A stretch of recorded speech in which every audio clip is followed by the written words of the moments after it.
Bonjour, mesdames et messieurs, bienvenue dans ce flash d'information. Le président sénégalais est en terre ivoirienne depuis jeudi pour une visite officielle de 72 heures.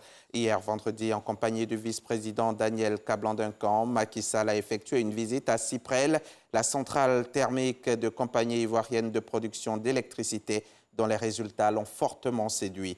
Occasion pour lui de féliciter les autorités ivoiriennes pour la qualité du travail abattu dans le secteur du pétrole et de l'énergie.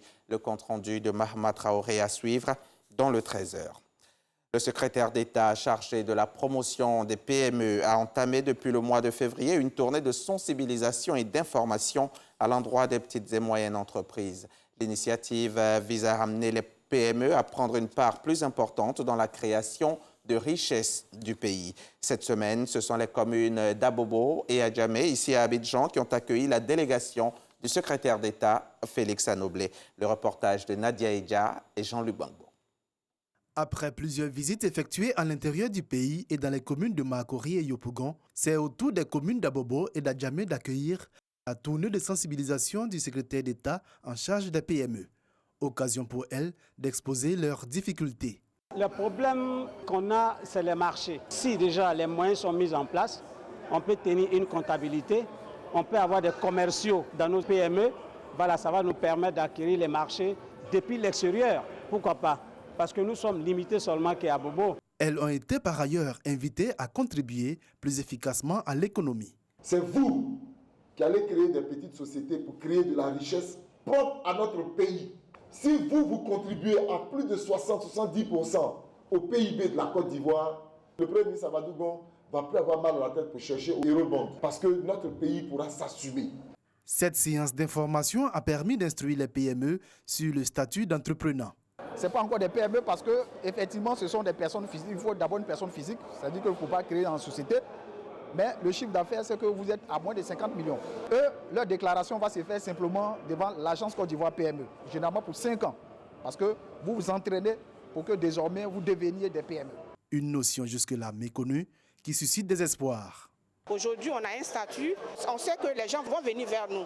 Nous sommes le plus gros marché de l'Afrique de l'Ouest et donc on doit être connu. L'État même doit pouvoir faire la publicité du marché pour que les gens viennent, pour qu'on ait des partenaires.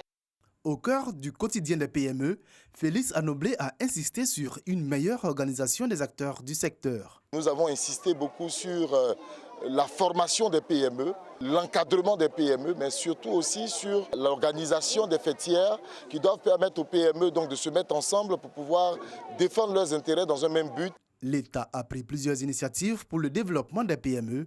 Il s'agit entre autres de la loi de promotion des PME et de la mise en place de fonds pour financer les PME.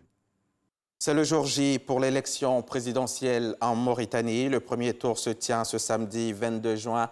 Quelques 1 500 000 électeurs sont appelés aux urnes et ils vont devoir départager 6 candidats. 5 sont issus de l'opposition. Ils affrontent le dauphin du président sortant, Mohamed Ould Abdelaziz, empêché par la Constitution de se représenter. En tout, près de 5 000 bureaux de vote sont déployés à travers le pays ce samedi. Ce scrutin doit marquer la première transition entre un président sortant et son successeur, élu dans ce pays secoué par de nombreux coups d'État de 1978 à 2008.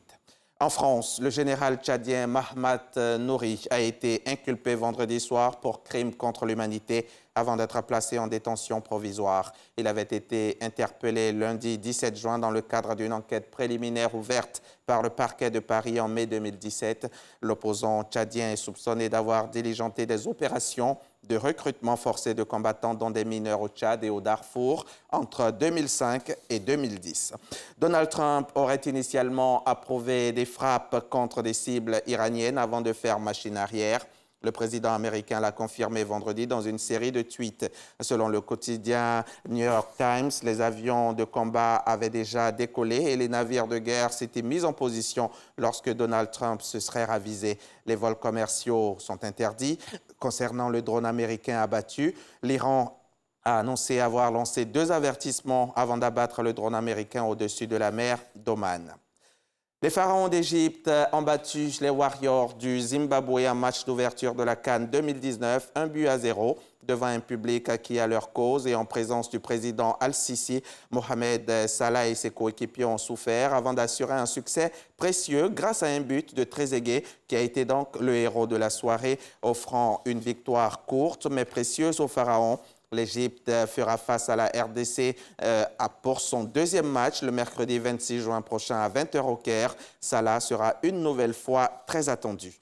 Et les matchs du jour seront les suivants. RDC contre l'Ouganda, ce sera à partir de 14 h 30. Le Nigeria contre le Burundi à 17 h. Et la Guinée contre Madagascar, c'est pour 20 h. C'est la fin de ce flash. Rendez-vous à 13 h pour le point complet de l'actualité.